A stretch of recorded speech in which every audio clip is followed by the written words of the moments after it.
YouTube family. It's been a long time. I missed you guys. I'm so happy to be able to chit chat with you all today about my weight loss update as well as some tips for health and wellness going into the new year. Thank you so much for watching my YouTube channel, Begin with Bree. Feel free to like, comment, and subscribe below, as well as follow me on Instagram at Begin with Bree and on TikTok at Begin with Bree as well for more health and wellness information. And I just want to say to all of the people that have subscribed to my YouTube channel, that have commented, that have followed me on Instagram and on TikTok, thank you so much for your support throughout 2021. I really appreciate it. And I hope to bring you some awesome, helpful content in 2022. And feel free to comment below or inbox me, DM me on Instagram, and let me know what you would like to see in 2022 because I want to deliver that to you. So yeah, so just a quick background for those who are new here. My name is Bree. Hey. And if you're watching this today on New Year's Eve, it's also my birthday. Uh-oh. She turned 24 today, plus 10. So yeah, thank you so much for watching and tuning in today on my birthday. I'm so excited. New Year's Eve, baby. But anywho, so yeah, for those who are new tuning in here, I lost around 130 pounds in a little under a year. The first 100 pounds was in 6 months. It was during the pandemic as a newer wife and as a new mom. And yeah, it's been crazy ever since. I started a YouTube channel in January of this year to just talk about the 100 pounds that I lost and to allow everyone to sort of follow my journey with the next 30 pounds that I was trying to lose. And the YouTube channel turned into Women's Health magazine, contacted me, wanting to write an article about me, and then People magazine, and then I was on Good Morning America, and then People TV, and Daily Mail TV, and then on RTL in Europe, and on Truly's Brand New Me series, and in my local news, and in The Root, and it just exploded from there. And so anywho, I'm so thankful for everybody tuning in. So before I get into the weight loss tips for the new year, I'll just get into a quick weight loss update video. So things are going well. Things are going really well. I have been maintaining my weight loss within a range that I've set for myself that feels comfortable and healthy, and I'm doing really good. I'm eating everything in moderation now. I think the last time we chit-chatted, I was, telling you guys that I was slowly bringing foods back into my diet that I had eliminated, because when I started my health and wellness journey, I did not have, the help of a nutritionist in the beginning. I later on got a nutritionist, but I thought that the right thing to do was to eliminate things from my diet. I eliminated bread and pasta and rice and potatoes, and I stuck to just plant-based, no processed foods, water, no juice, no soda, that sort of thing. That was my diet for a very long time. Beans, nuts, oats, that sort of stuff for protein, because I was vegetarian, which I'm not vegetarian anymore. Another update. So yeah, I've been a vegetarian since 2012, and I am now pescatarian. So anywho, I'll get deeper into my weight loss update and why I made the changes that I made and how they have affected me in a future video. But for this video, I really wanted to focus on tips going into the new year for those who are continuing their health and wellness journey and for those who are just starting. So the first tip that I wanted to share is to have a vision going into the new year. I remember in 2019, my friend's mom came up to me and she asked me what my vision was for the new year. And I didn't know. And I remember going home and praying about it, and the word that kept coming to me was renewal. That it was the year of renewal. And so then by the end of the year, and I posted this journal entry on my IG a while back, I wrote in my journal, and I'm like, Lord, you said it was the year of renewal, but I don't see it, and show me what it is that you're doing in my life. And so, but it was a year of renewal.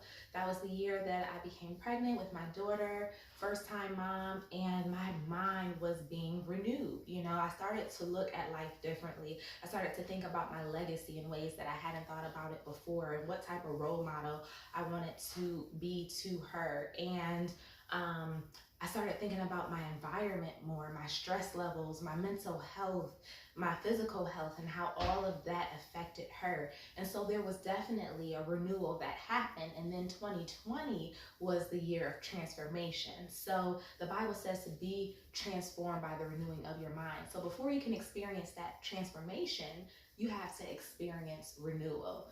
And so 2019 was renewal, 2020 was transformation, unbelievable transformation. Lost 100 pounds in 6 months. And then 2021 was my year of glorification. It was my opportunity to glorify God with my transformation, and to just be a light and to try to inspire and influence others. So, yeah, so I would say go into the new year with a vision. I definitely have a vision going into this new year. I'll share that with you a little later on. But go in with the vision, write the vision down. Yeah.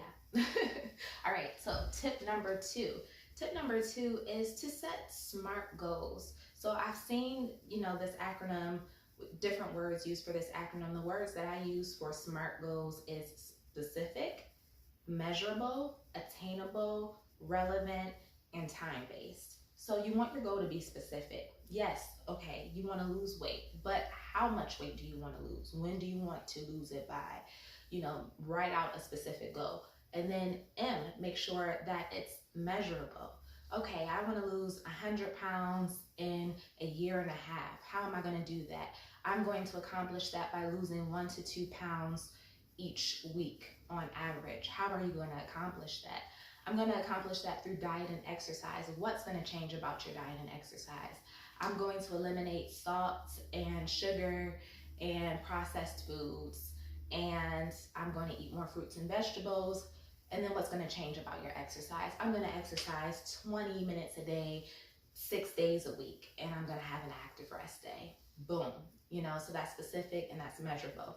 Then you want to make sure that your goal is attainable, because so many times, we set up these lofty goals for ourselves. Oh, I'm going to lose 30 pounds in 30 days. And I'm not saying that that can't happen, but I'm saying that that is not super realistic. So what happens is you start eating right, you start exercising, the end of the month comes, it's been 30 days, you step on the scale, you lost 4 pounds. Now, that is a healthy amount of weight to lose in 30 days, 1 to 2 pounds per week, right? So you only lost the 4 pounds and you're upset with yourself and you're beating yourself up and you're wondering why you didn't lose more, because you set this unrealistic goal for yourself. So now, come February, you jump back into your old ways, your old routine, and then you put that 4 pounds back on and then some.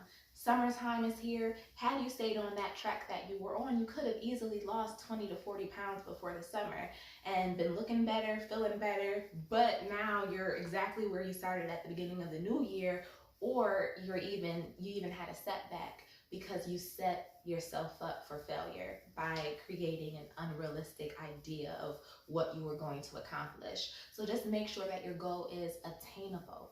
And then also make sure that your goal is relevant to your values and where you are in life. Make sure that you understand your why.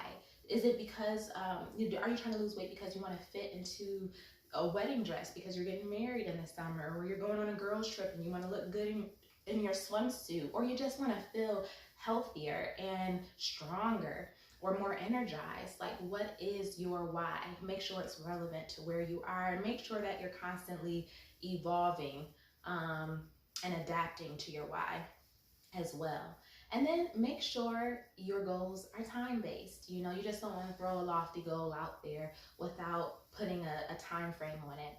I remember when I started my health and wellness journey, I had everything sort of laid out, what I wanted to accomplish each week, what I wanted to accomplish each month, what I wanted to accomplish 3 months from now, 6 months from now. It was sort of kind of like all written out step by step.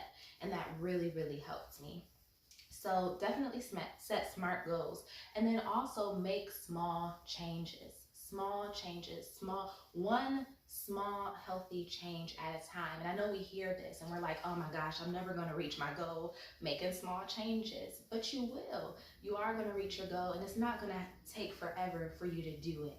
But the reason that I say make small changes is because the new year starts and we're like, oh, I'm going to start journaling. I'm going to start reading. I'm going to start praying more. I'm going to start going to church every Sunday. I'm going to I'm going to start exercising every day. I'm going to start eating healthy. I'm going to start calling my family more. I'm going to start have my girls hangouts every other week, you know, with my friends and connect with them more. And we set up so many health and wellness goals like at one time, to the point that you can really get overwhelmed where you just shut down and you decide that you're not going to do anything. And so I would say, you know, make a small change at a time. When I started my health and wellness journey, it was actually March of 2020. And it started with prayer. It was right when the pandemic started. We were working from home remotely. You know, I had a young baby at home to take care of while I was working full time. And I started with prayer. I was in deep prayer. And then the prayer turned into, okay, now I'm going to add some more positivity into my day. I'm going to pay closer attention to the music that I'm listening to. And so I started listening to a lot more worship music. I started turning on podcasts throughout the day that were really encouraging and positive and inspiring. And I started reading more. I started journaling more. And so then from there, it was like, oh, I want to take better care of myself. So then I started braiding my own hair and, you know, trying to develop a skincare routine and take better care of like my hands and my feet and everything like that, little mani-pedis at home and whatnot. And so then from there, I was like, okay, I need to go even deeper in my spiritual walk. So then I added not just prayer, but then prayer and fasting. And so then fasting was incorporated because I wanted to be like healed and delivered from, you know, a lot of things that I felt like were holding me back and all sorts of stuff. And so the fasting really helped with that. And it also helped me to develop a sense of discipline and self-control, which I needed for the next healthy choice that I was going to make, which from there was, okay, now I'm going to start eating healthier and I'm going to start exercising daily for 20 minutes a day. And that began on June 23rd, 2020. My actual weight loss part of my health and wellness journey. And 20 minutes a day turned into 40 minutes a day, 40 minutes a day turned into an hour of exercise, an hour of exercise turned into like an hour and a half. And then before you know it, December of that same year was here, and voila, I was down 100 pounds. So I say all of that to say don't overwhelm yourself and feel like you have to do everything at once. One small, healthy decision at a time. And then also know that your health and wellness journey is not just for you. When I started my health and wellness journey, I thought it was all about like me being healthier for my daughter and me being around for my husband. And it was so much bigger than me. Know that your health and wellness journey is going to impact and inspire not only everybody in your household. It's going to inspire your friends. It's going to inspire distant relatives. It's going to inspire your neighbors, members of your church, whatever school you go to. If you are still in school, it's going to inspire your coworkers. And it's going to have a huge impact, not just on your life, but on the lives of others, even if they never tell you personally. Like, wow, this has had a huge impact on me. People are observing you and they're watching you from a distance. And then also, I just wanted to say, don't get discouraged by the clichéness of the new year, right? A lot of people just kind of smirk at the idea of New Year resolutions and starting over and New Year, new me, all of that sort of stuff. And I don't know what it is. I don't know if it's because my birthday is on New Year's Eve or what, but I've just always been someone that believes in change and transformation and fresh starts, and that you can be anything and anyone that you want to be at any time, you know? And so I definitely would say don't get caught up in the clichéness of the new year. You can do it. You can do it. I remember when I started a weight loss journey a while back, I was working at a particular company and I decided that I was going to get a gym membership and start going to the gym regularly, and I did in January. And I remember hearing two of my coworkers talking who were like really big into fitness and everything, and they were like, oh, I cannot wait until February comes and all of these New Year resolution people fall off of the bandwagon so that I can have my gym equipment back. because the gyms are so crowded when the new year starts, and I'm just ready for them all to leave. And I was just like, what? You know, especially like as someone who's already like super self-conscious about going to the gym and what people are thinking about me. Are people watching me? Are they looking at me? No, they're not. But you know, that's what I thought in my mind at the time. And like to hear them say that, that really discouraged me. So I would say don't get discouraged by people that kind of like mock you because it's a new year and you've started these new goals. And then also, I would definitely say keep God in the center of everything that you do. When God is in it, there is no limit to what you can achieve. The absence of God is failure to thrive, and the presence of God is abundant life. Abundant life. And you may look on social media and see people that look like they are living life, they are living the dream, they have this amazing life that don't know anything about God. You know, they're achieving these goals, they're just living their best life. But what I will say is there's a difference between living life and between having life. And when you have God, you have life. You have life, and you have it abundantly. And not just life abundantly here on this earth and all the promises that God has for us, his peace, his joy, his love, his protection, his provision, but you also have eternal life. And so I could not have made it through this journey without the Lord on my side. So I would say definitely develop some sort of spiritual component to what it is that you're doing, because when it comes to like weight loss and everything, it's mind, body, and soul. It really is. I mean, you can't just focus on the physical.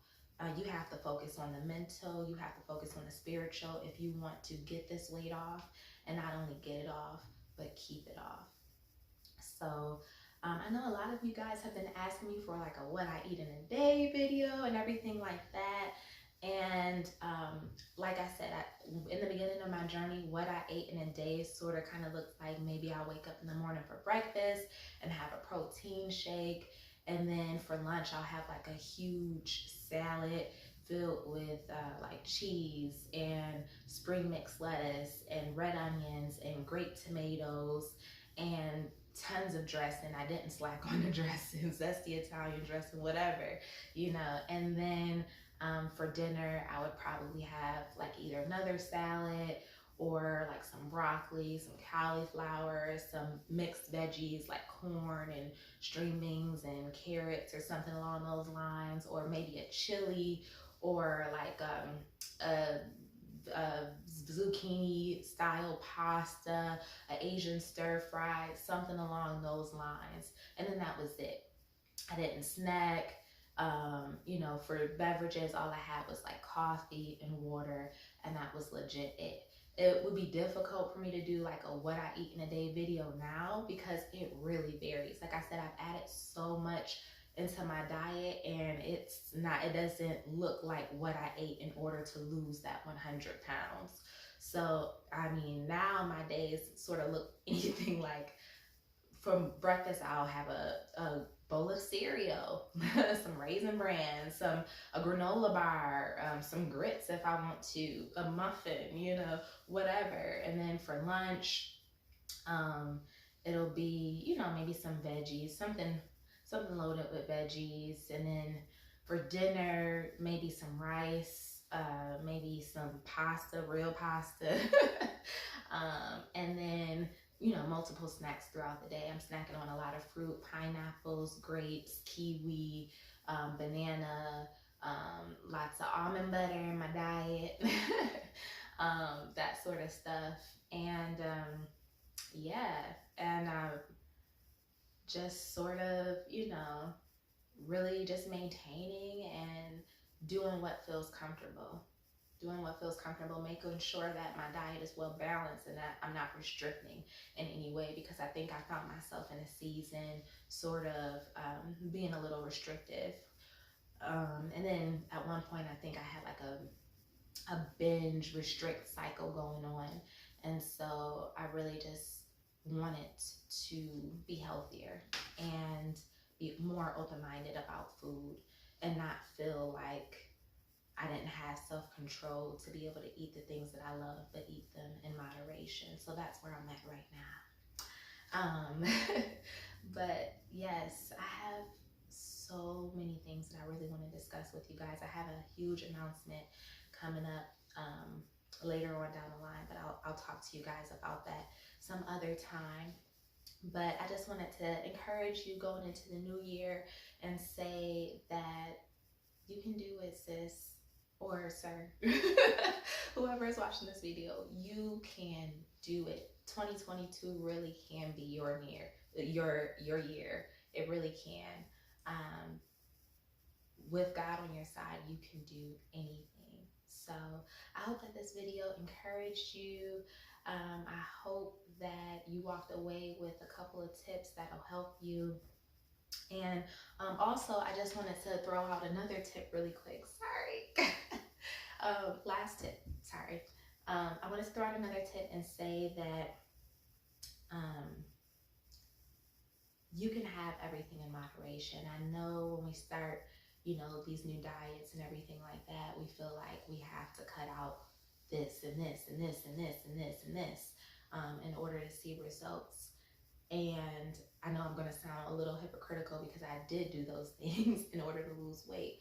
But I will say that as I've continued on my health and wellness journey, I've learned that you really can't have anything that you want in moderation as long as you're creating a calorie deficit. When it comes to weight loss in particular, it's really not about what you eat as much as it is about how much you eat and how much physical activity you're getting to balance that out. So definitely find out how many calories it takes for your weight, your gender, your height to maintain your weight, and then from there create a calorie deficit. You want to create a calorie deficit of like 500 calories a day. You can create that through portion control, or you can create it through exercise, a combination of portion control and exercise. But creating that calorie deficit is what's going to get that weight off. Now, ultimately, when it does come to overall health and wellness, it does matter what you eat because different foods affect you, even mentally, a certain way. But I'm just talking to those who are just like focused and honed in on getting some pounds off. You can have what you want in moderation, create a calorie deficit, and you are good to go. So, but anyhow, yes, thank you so much for tuning in, and thank you for the love and the support. And I pray that everyone has a healthy, happy, free, blessed, just prosperous, amazing new year. All right. See y'all in 2022. Bye. Be blessed and vegan.